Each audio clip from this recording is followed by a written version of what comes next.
Wedding toasts. Either love them or hate them. With a little bit of planning, though, wedding toast can truly be the highlight of the evening, serving as both a sentimental and funny moment. Today, we're joined by Beth Sherman, who's going to give us all the insider tips on how to create a wedding toast that, well, doesn't suck. Beth is a comedian and an Emmy Award winning comedy writer with credits that include The Late Show, Ellen, and the Academy Awards. She's also the founder of Authentically Funny Speeches, where she's ghostwritten and added comedy to more than 300 wedding speeches. Beth, thank you so much for joining us today. Oh, it's my pleasure to be here. Thanks for having me. Yeah, we're so excited. I feel like this is such a great topic. But before we dive in and give our readers all the tips, tell them a little bit about you and your background. Well, I am a professional comedy writer, so that's the day job. I've been doing that for going on 25 years, mostly in late night, Letterman, Leno. I was at Ellen for a few years, and I've written for lots of award shows, the Screen Actors Guild Awards, the Oscars a couple of times, the MTV. Oh, is it VH1? One of those. One of the things the kids watch, the rock and roll. So that's my day job and, a comedian also for a long time, and then about 5 years ago, anticipating a move out of Los Angeles, I started writing. I'd always been asked to help with wedding speeches from friends and things like that, and I started offering my services a little more broadly, and now 5 years later, I've written over 300 wedding speeches, every member of the wedding, and I still have the TV day job, but this is catching up quickly, and I love it. I feel like I'm using my That's hours for good. Finally. that's so cool. So I gotta know, like, how do you write a wedding toast for somebody like you don't know? So in those situations, so I talk to the person briefly, and then I send a whole bunch of questions to them. So basically, I kind of interview them on paper, and then what they send to me, it becomes the raw material for the speech. So my job is then to take this raw material and give it a shape. So give it a beginning, a middle, and an end. And even if you write your own speech, please let it have a beginning, a middle, and an end, um, and at least an end. and Yeah, um, please an end.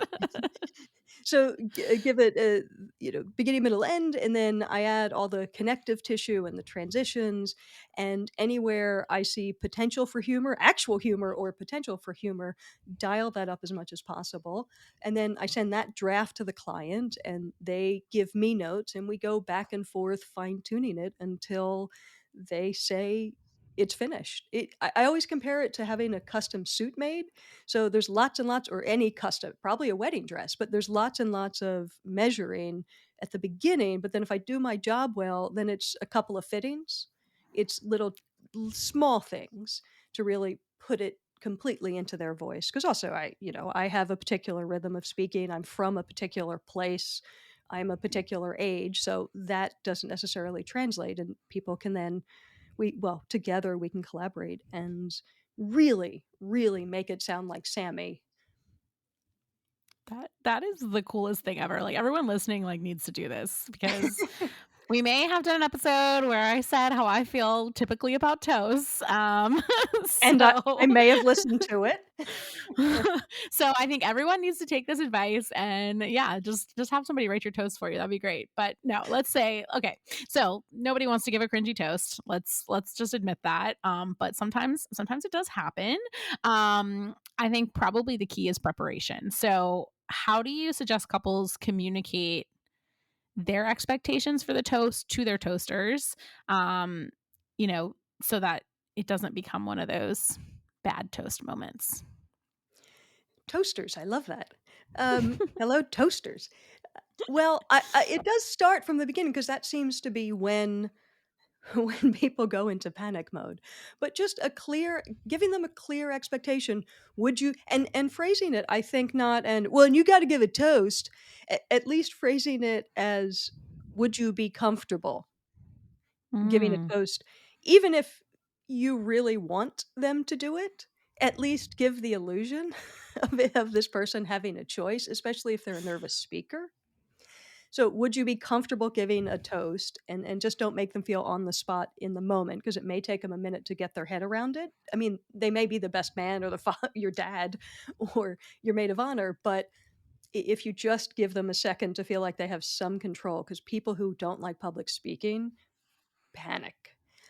Yeah. So, phrasing it more as an invitation than a demand, and then giving them, say, maybe 3 to 5 minutes, giving them a clear suggestion for time, because otherwise, that's when you get people who show up with, "Well, I cut it down to 45 minutes, there's a short intermission, and then I talk about the" you know, "then I Yes. continue with the trip to Cabo, that we did sophomore year." So, That's I right.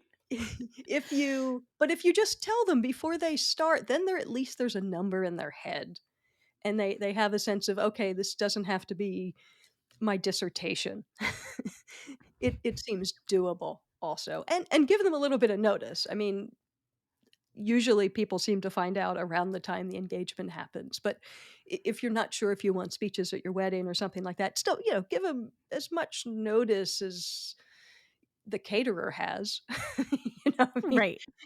you've got a lot of vendors, so there's a lot of you're making a lot of decisions. If you want the toast to go well, prioritize that communication. I love that. So you mentioned a little bit about length. Like personally, just from a planner's perspective, I think like short toasts are tend to be better. I've certainly seen, all variations of length. How do you what do you think makes a good toast? And then more importantly, like I feel like people talk really fast. So when they get nervous, right? So if they think it's going to be a minute and then it ends up being 30 seconds, like is there a word count people should be aiming for? Well, look, if you get everything in, the goal is to sort of say everything you want to say, make a toast and leave. And sometimes, depending on how well you know this person, it can accordion a little bit. And also, if you have a speech that is genuinely funny and people are laughing, there is going to be a spread for laughs. That's usually not a problem, because if people are laughing, then they're having fun. I always suggest that people aim for 5 minutes when they sit down to start creating the speech. Aim for 5 minutes, in the sense of that's kind of a good target. 5 minutes is about 750 words, because people speak about 150 words a minute. Hmm, And that's a fun fact. I isn't it? I mean, Yeah. obviously, some people speak very quickly, some people speak very slowly, but just ballpark. So, and that's about, 750 words will look, it's about a page and a half, double spaced, sort of normal typeface, whatever, 12 point. So if you're just, between 1 and 2 pages.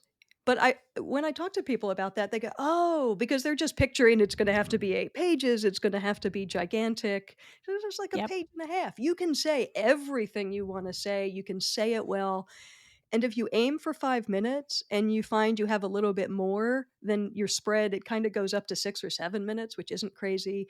And if it ends up being 2 or 3 minutes and you've said everything you wanna say, then that's great. No one's gonna say, "Wow, I guess it was only 3.5 minutes. I guess she doesn't really like Susan that much." I mean, they've been Right. friends since they were 12, but I mean, couldn't spare the extra 90 seconds. There's no one with a stopwatch. People just want to enjoy it. Right. I agree. So, unless it starts getting over 10 minutes, then we have a stopwatch. Yeah, it sounds So, like yeah. that's when you tackle them. That's right, that's right. It's time to get on the dance floor. Okay, so let's say someone has asked you to give a speech at a wedding.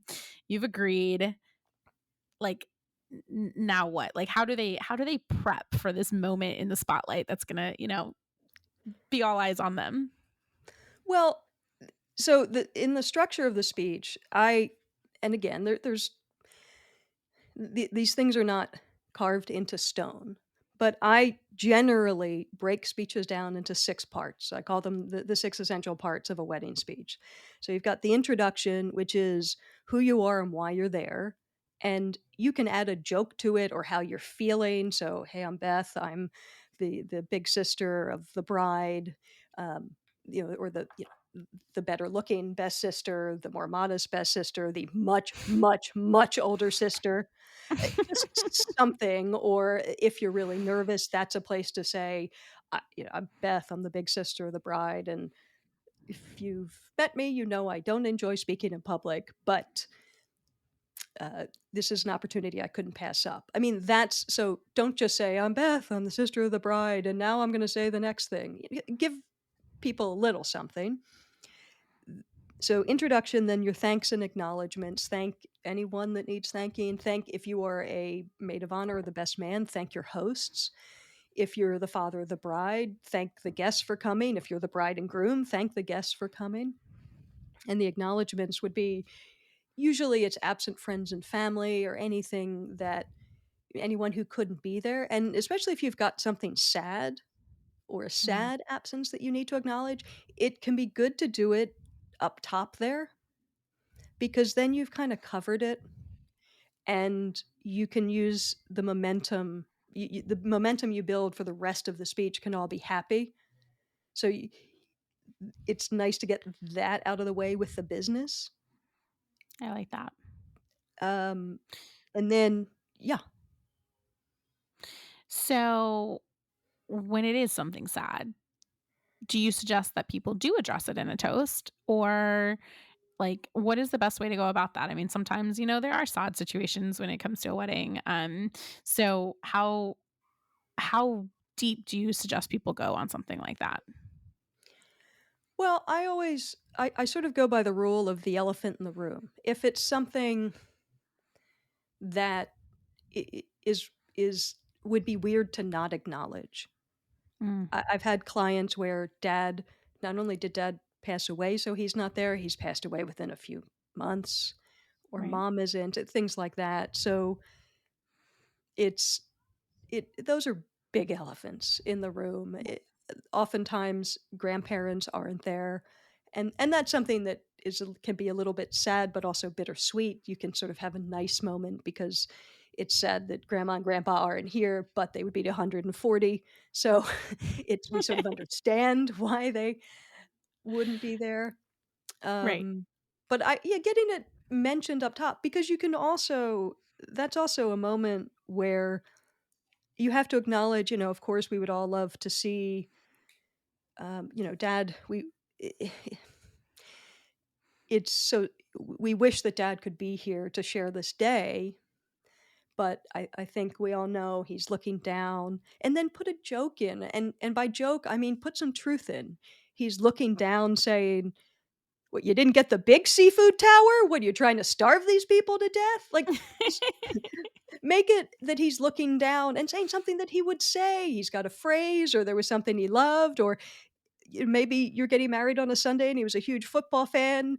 And so, you know, it's such a shame he can't be here. I mean, even if he was alive, he wouldn't be here because the Eagles are playing. Something that acknowledges it, that is diffuse that emotional tension with some truth, funny truth goes I a love it. long way. Yeah, I love that. So, speaking of being funny, I think people wanna be funny, of course, in a speech. Sometimes that can be very funny, sometimes that can go horribly wrong, right? What are your thoughts on how to incorporate this and go about it the right way, without using, something that no one is gonna think is funny besides, maybe the 2 of you? Well, yeah, those are 2 issues. One is if it's not funny to everyone, in my opinion, if it's not funny to everyone, it's not funny. And keep in mind, we're talking about a wedding speech. We're not talking about stand up or something where people have paid money, saw who was performing, paid money, and want these jokes. So Right. that's the first thing. And then also make sure everyone can follow along. So don't have it be all inside jokes. Not just because it's a little bit selfish, but it's much more fun to have 200 people laughing than it is to have 4 people laughing. So Right. you're gonna have a much better experience with the speech. Because also, once people kinda stop listening to you, they don't come back. And that's when you Mm, start to hear the room just kind of the background noise start to rise. because people Yep. just kind of check out. They're looking at you, but they're really not listening to what you're saying. And you could have the best speech in the world and they're not listening. And also, it really often doesn't take much. I mean, if I said, "Oh yeah, when I mean, in college, Lexa and I, we were always at the kazoo and we were doing this and that," or I could just say the kazoo, which is what we called this our student union, the George Sherman Student Union. Yeah, like, just give a couple of words of explanation. It doesn't mean you don't have to mention something. It just means, would a plus one understand it? And if a plus one would need a little bit of explanation, add a little bit of explanation. I like that. That's a good rule. I like that rule a lot. And I think that's a really good point too. Like, just make sure that it is gonna be funny to that plus one because sometimes I think people think they're being funny and it can feel a little, forced. So I love that. Don't let anyone miss your wedding day. Share the day with anyone, anywhere with Lovestream, the premier live streaming platform for weddings. Whether you need to cut your guest list, save money, or are worried about travel, you need Lovestream, a full service platform with support from a team of planners along the way. It's simple for your guests with one-click access, and even simpler setup for you. You'll also get a copy of the full recording. Packages start at $450. Find out more on lovestream.io. lovestream.io. Use code podcast10 for 10% off any Lovestream package.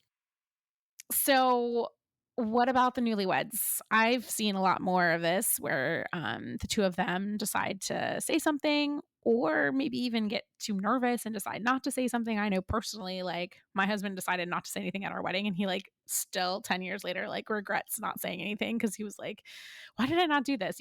But like what are some practical tips to make sure couples, if they want to say something, feel comfortable and most importantly know what to say? Well, put your thoughts together before you get there, especially for the people getting married. You know it's coming.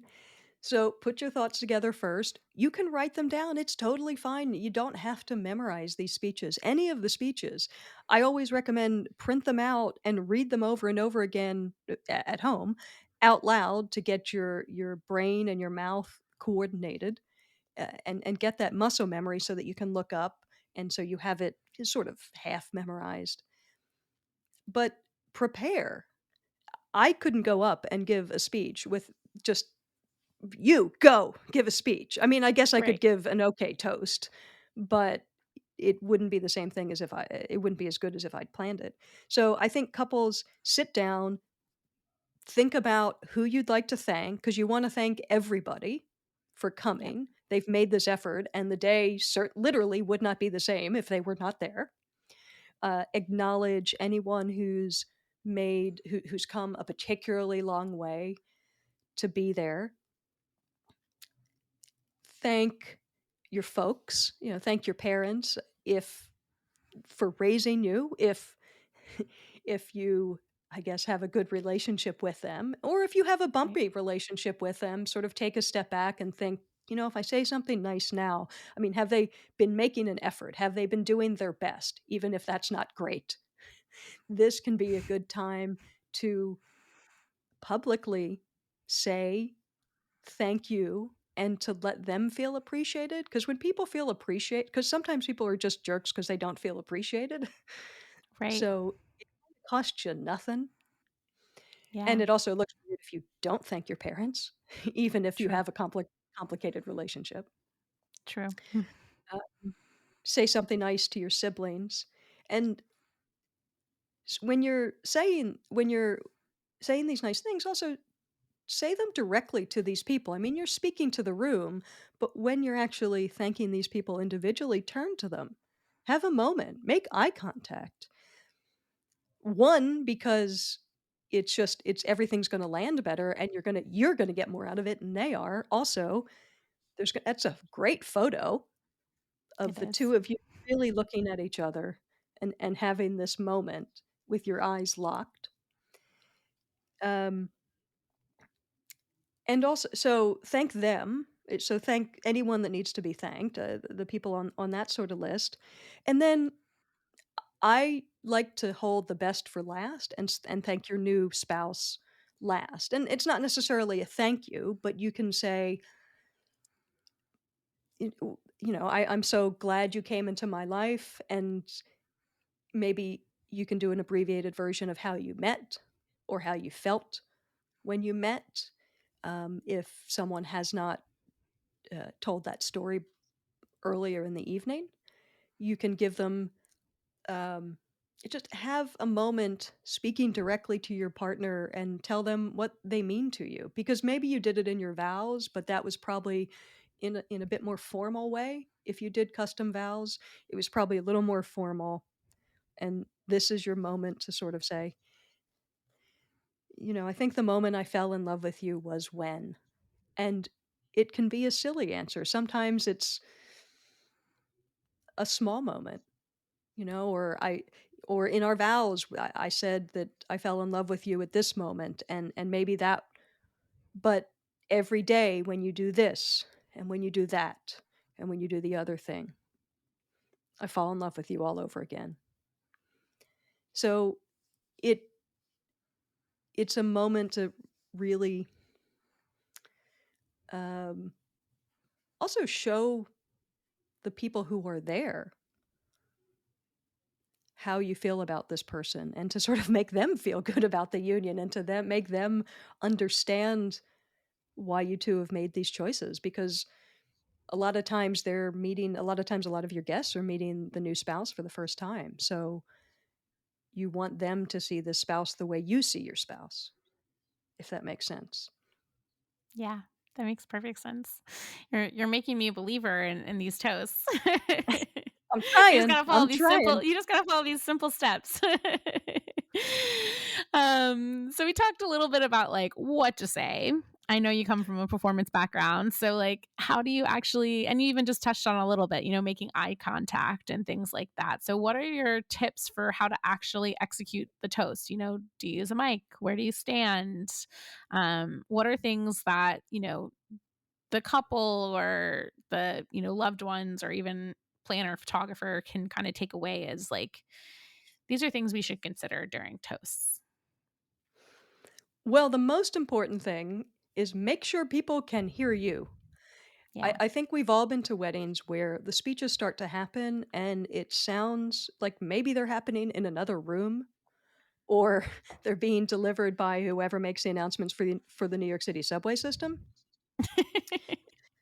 So, first of all, pay attention to anyone who's given a speech before you. I mean, take a look at the situation and sort of try to figure out where you're going to be giving the toast, and talk to the planner or whoever's managing the situation about, okay, where am I going to be? And I think Right. it's, as a performer, look, as a comedian, you walk into the comedy club, and on the usually it's in the green room, or even on the inside of kind of the front door, there's a list of, this is the lineup for tonight. So it could be 8 o'clock, but they've got every 5 minute, 10-minute slot and the list of who's going when for the entire evening. So you can walk in, you can see, oh, okay, I'm after this person and before this person. So talk to the wedding planner or the catering manager, whoever's kind of run, or the DJ, whoever's running things, and try to find out when you're going, and try to do that as early as possible, so you don't all of a sudden have 30 seconds to pee, read through your notes, um, get a drink to toast with. So do that so you can take a breath. When you're actually up there, make sure you can be heard. So if you start talking and the mic isn't good, ask someone to raise the volume if there's someone there to do that, or move the mic away from your face, because sometimes, sometimes the wedding's in a barn, and it's kind of a do it yourself sort of thing, and the sound system is a microphone and your cousin's iPhone and an amp. Yep. So just if the mic is terrible, move the mic away and say, and just shout it, and just ask, can everybody hear me? Is it easier if I do it like this without the mic? Is it better without the mic? If you ask, "Can everybody hear me?" people will answer you because they wanna Right. hear the speech, especially the old aunts. They'll definitely answer you. They'll heckle. And then I love give it. your make sure to sort of, tell your speech like a story and bring everybody along for the ride. So if you mention, "And we went to college with Sarah and Alex and Jen," try to gesture towards Sarah and Alex and Jen, because 'cause they're probably all sitting together. I mean, sort of Right. gesture towards them. So I'm sitting there, I don't know anybody who's involved, and if maybe then I'm looking around trying to figure out, well, who are they? Where are they? Where are they sitting? Are they the girls over there? Are they the loud ones over there? I don't know. Because if I'm thinking that, then I'm not listening if I'm trying to figure out, or you get the old ants going, "Which one is she?" So, especially if it's a story of, and then my mentor, I would like to thank my boss is here today. He's my mentor. He taught me everything I know, and you will hear the ants going, "Which one? Who is it? Where is he?" And but if you're pointing to him and gesturing to this person clearly, no one has to wonder, you know, Right. "Dave, Dave, stand up, wave to everyone." Yeah, yeah, yeah. So, but it helps people not be distracted, because when they're distracted, they distract other people, but they stop listening. You don't wanna lose people. You wanna do everything you can to have everybody along with you for the whole ride. Um And then, yeah, also when you can kinda toggle between speaking to the room as a whole and speaking to people individually, and the room will get it. It's not like you have to just sort of have a quiet side conversation with people, but you can say, you know, "Sammy, thank you so much for being my maid of honor. I don't know how I would have gotten here." Instead of saying, "Sammy is a great maid of honor, and she went out of her way to do the," really make it personal and conversational, and make it a moment between the 2 of you. I love that. I think that's a really good tip, and I think that it's really good for people to know that they have, like, permission to talk to, like, one person kind of, like, as needed, because I think sometimes people are like, "Oh, how do I handle this, situation?" So I think that's a great tip for people, as they're preparing their toast. Yeah, and sometimes that's not something you'll know until you're revising your speech. So, write the speech, write it fat, write it, just put everything you want into it, and then start editing it down, because you can't edit what doesn't exist. So put everything in there and start shaving it down, and that's where you'll start to see, oh, I guess this should be directed directly to her, this should be to the room. It'll start making a little bit more sense. Yeah, sometimes just getting something on paper feels like a huge win, so I think that's a really good piece of advice too. And speaking of on paper, I was going to give you the 6 parts, and I think I only got to 2 of them. Ooh, let's do it. Because there's someone there who's taking notes going, I only have 2 out of 6. Like, what is the rest? All right, so give us Um, the rest of those parts.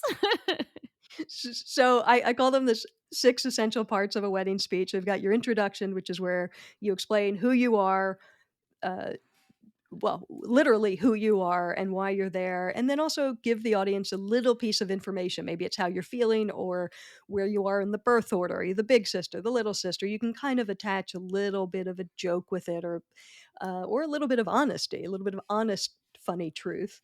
Then you've got your thanks and your acknowledgments, and depending on who you are, will depend who you thank. If you're the bride and the groom, you're going to thank the guests for coming. If you're the maid of honor or best man, you're going to thank your hosts, who are the parents usually. And the acknowledgments, you can acknowledge anyone who's not there, well, anyone who's gone above and beyond to be there or to help make the day happen, or any absent friends and family, because getting the sad stuff taken care of up front means you don't have to address it later. Part 3, it's your half of the couple and why they're great. And that's what works really well in speeches like this are firsts. So the first time you met, um, some firsts that happened together, what your first impressions were when you met, whether or not they were accurate. Um, then part 4 is the other half of the couple and why they're great. And even if you don't think this person is great, you have to find something nice to say about them. It doesn't have to be a lot, but you have to say something. Or even if you don't Definitely know only this nice person, things, right? only nice things. Well, a lot of times, because maids of honor go, "I don't know this guy. I haven't seen her since college. I barely know her. I don't know this guy." Um, you just have to say something. I can tell from the way that Sarah talks about you that you're a lovely guy. Whatever it is, you can put it the words in. You can talk about your experience of this person through your half of the couple. Part 5 is why these 2 halves of the couple are great together and what you see for them for the future, what you hope for them for the future, and then wrap it up with a great big raise your glass toast and a literal "Would everyone please raise their glass and join me in a toast?" So, it's if you say that, then everybody does it, and that saves well, a lot of people just forget to do the toast altogether. But if you say ask people to raise their glass, then it's not, "Oh, geez, oh, we're at the toast. Oh, this is what's happening."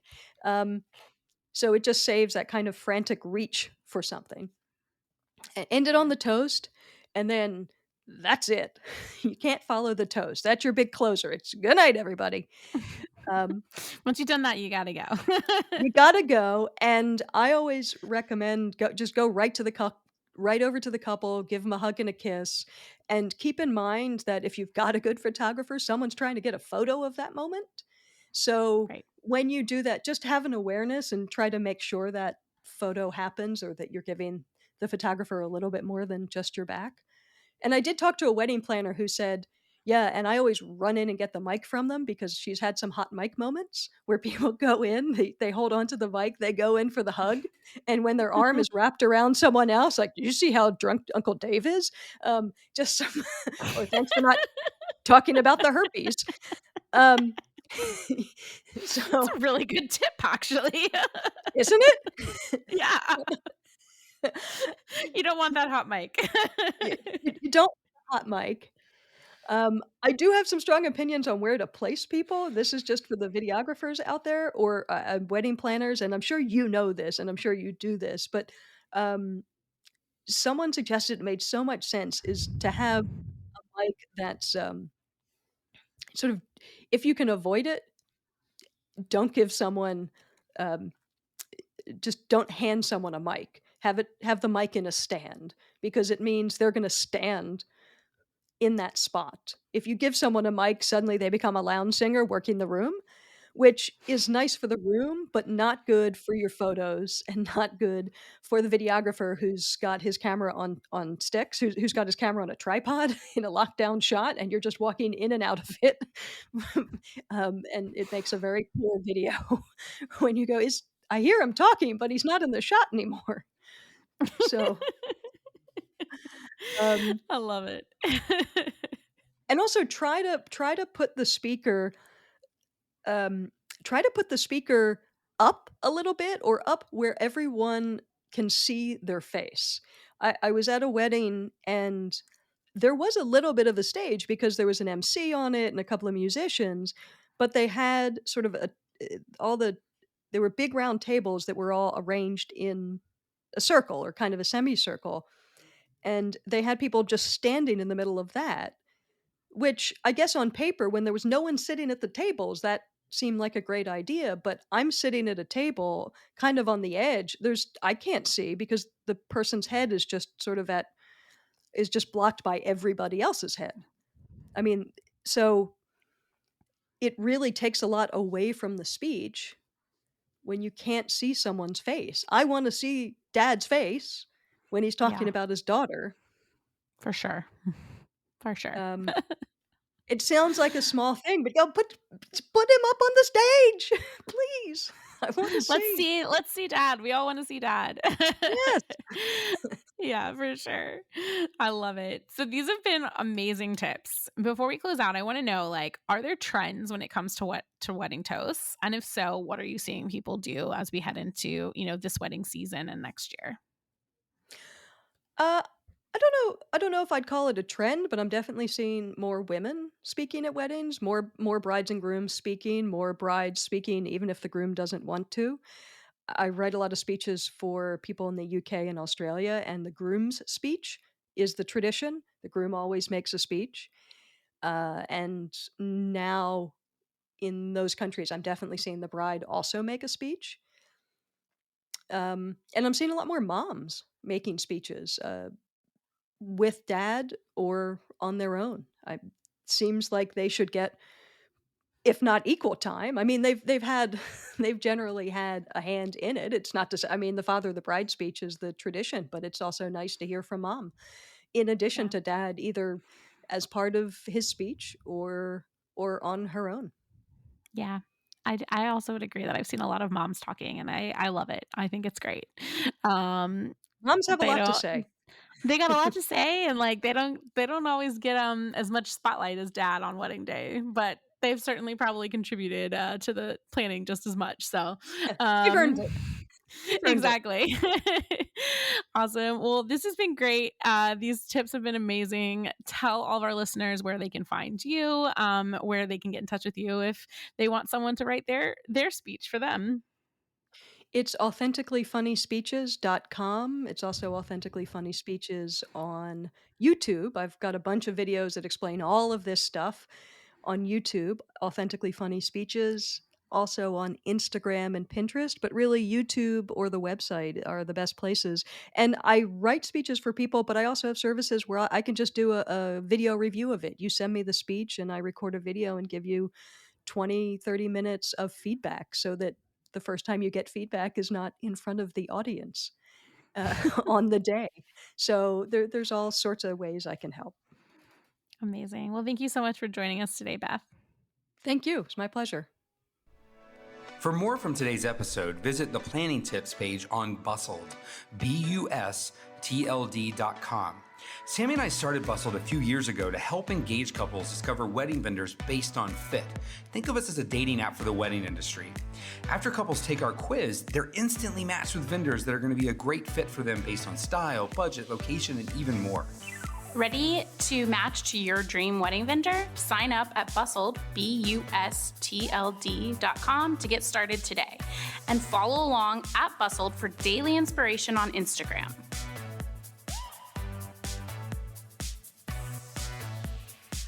Loving our planning tips on Everyday and Bustling? Tell us. Leave us a review on iTunes and don't forget to subscribe so you won't ever miss an episode. Thanks for joining us and keep bustling.